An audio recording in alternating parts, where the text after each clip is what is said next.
I just want to share with you, I was born in Troy and I'm 59 years old. And if the Lord should decide that I should see 60 in July, I need you to understand that. My parents raised 9 children in this city, and my 4 brothers are in their early 60s and late 70s, and they yet wear the scars on their heads from billy clubs brought on their heads in this city.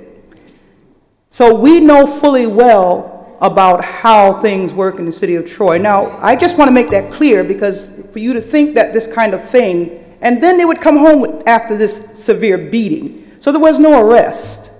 It was just that, for whatever reason, a police officer decided that you didn't deserve a behind whooping tonight. You got that behind whooping, okay? So I just need that to be understood. And at 59 years old, I have heard a lot of things said about what has been read in the paper, what has been said by other people, comments and accusations.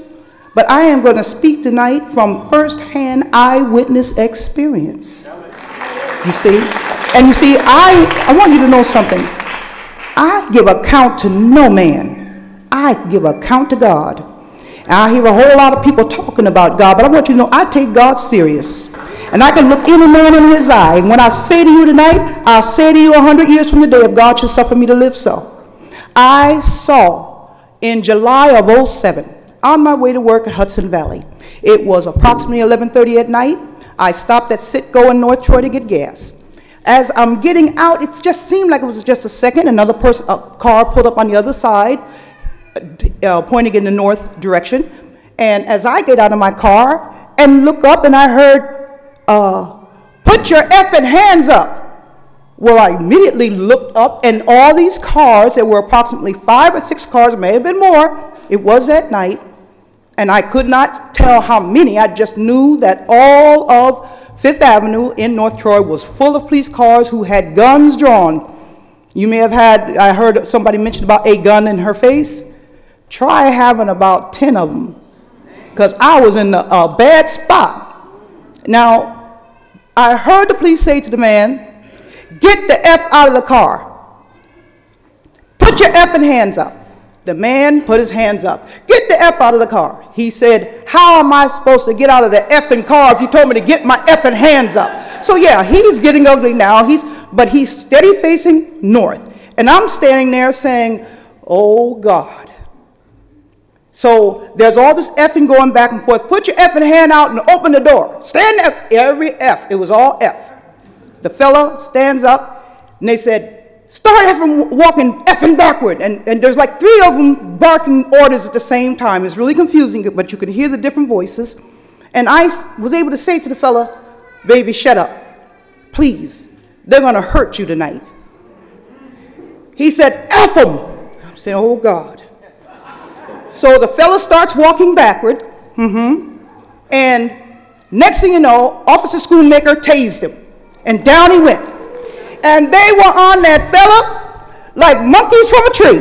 They got on him. They were beating him. One fella, one cop, all you could see was the elbow up and down, up and down. When that fella got up, that officer, I guess this is why they wear the black gloves now, he was doing this with his hand, because he had punched that man so many times, he hurt himself. Now, the fella might have been charged with assaulting an officer for that, but the officer did, in fact, beat that man with his own fist until he injured himself. Long story short, they tased him. The man is screaming, and they're telling me, "Get in the effing store." And I said, "Now, wait a minute here, Lord. Now, these people, now I'm upset. Now, I know that you might think that it's a safety issue and they're looking out for my welfare, but this is how I interpreted that.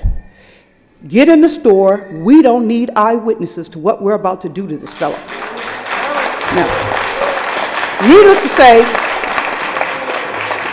I went in the store and paid for my gas and made it a point to come back out so I could see as much as I could.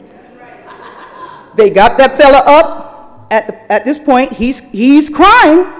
You know, when you get tased, for those of you who don't know, it hurts. Now, I've not been tased, but I've heard enough people who have been tased that told me how it feels. It doesn't feel good. If it's repeatedly done, especially in a bony area, it's far worse. He's arrested. I go to work, go to the police department that following Monday morning after I got off of work, and I inquired about the arrest. They said there was no arrest Sunday night. I said, yes, it was. I said, I saw the man. I don't know who he was, but I saw him. This was in July. I believe it was July 7th. They said there was no arrest. I said, well, I'll be doggone. It took 2 days when the newspaper wrote about the arrest in South Troy. And by the way, it was allegedly he was a shooter. They thought he had a gun. But that man's demeanor, when Officer Schoonmaker and I talked later, when he said, Jess, this is why I like tasing. He says, you don't have to, they're going to comply. I said, that's not your shooter. That man doesn't have a gun. They tore his car up. There was no gun. He was charged with administrative stuff, all that stuff that you throw at people when they haven't done anything, but you have to have an excuse for arresting them. And he was let go because there was no gun and he was not the shooter in North Central. Now, in reference to this accusation that there are no and never has been a problem in North Central, I was born on 9th Street. I was raised on 9th Street. I told you my brothers are in their early 60s and late 60s. We know racism. I knew it from a child when my brothers were called certain names by the police. Now, you want respect. Let me tell you one thing. Respect should be earned. When individuals wear that uniform that you're wearing, you ought to respect the badge even more than the criminal. Now, Cocapellas, I want to say this. Many of us were not there. I know I wasn't because I don't go out like that. I wouldn't that my adult children didn't go out like that. I'd rather they'd be in rehearsal with me tonight, choir rehearsal, but they're not interested. So, fine. But with that said, I don't go. But the issues are not about whether or not somebody didn't pay their child support or who did what to whom or who doesn't like whom or whatever, because you see, that is tarnishing. What the facts are is this. You cannot put out a fire with fire. And officers have got to know that if you see a volatile situation, you don't have to make it more volatile. There should have been communication with the gentleman called Joe who owns the place. But he said in last week's meeting that a stick was put to his chest and he was told to shut this effer down, something to that F word. I would to God that, Chief Tedesca, that the officers work on the vocab. I have had young people come to me. I was president of NAACP in Troy. I have been on the Objective Review Board. And by the way, the piece that you had in the community police officers, that was Mark Whitman, commissioner, who brought about the accreditation for the Troy City. And we communicated about the problems in Troy way back when. We were able to get some footing and get some problems resolved. And then we regressed. Because right now we are not heard. And by the way, the thing about the complaints and you can do, that does not happen because I still have a problem. October 16th, I witnessed 4 men coming from Hudson Valley again, this time a student. This was close to 9 o'clock at night coming down Spring Ave. I see 4 men, I see 1 police car and I say, no problem.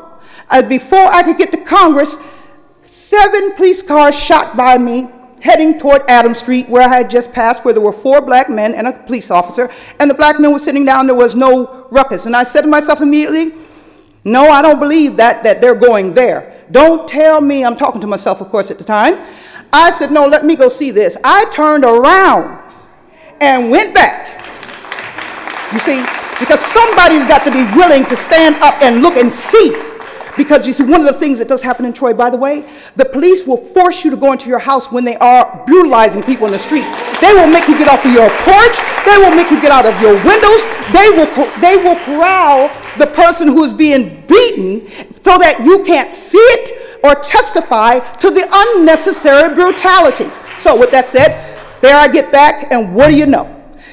10 police cars for 4 jaywalkers.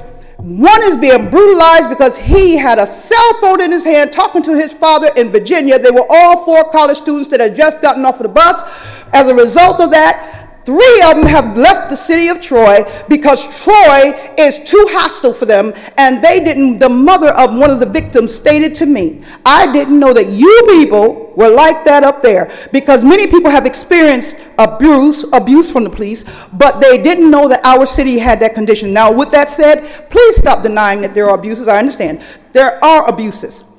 That isn't the issue. The problem is you're denying it. If you would simply do something about it. Okay, see? We know there are criminals. I don't like criminals. My house has been broken into. I know people who have been injured by criminals. I say if you do the crime, you pay the time, right? And we like that. But the police are not judge, jury, executioner. They need to stop having a public trial on the streets and brutalizing people, arrest, and take them into custody and let the system do what it's supposed to do. If you do that, you will have a people, all of Troy will support you, Chief, if you will just let the law do what it's meant to do for all people and not some. Thank you much. Good night.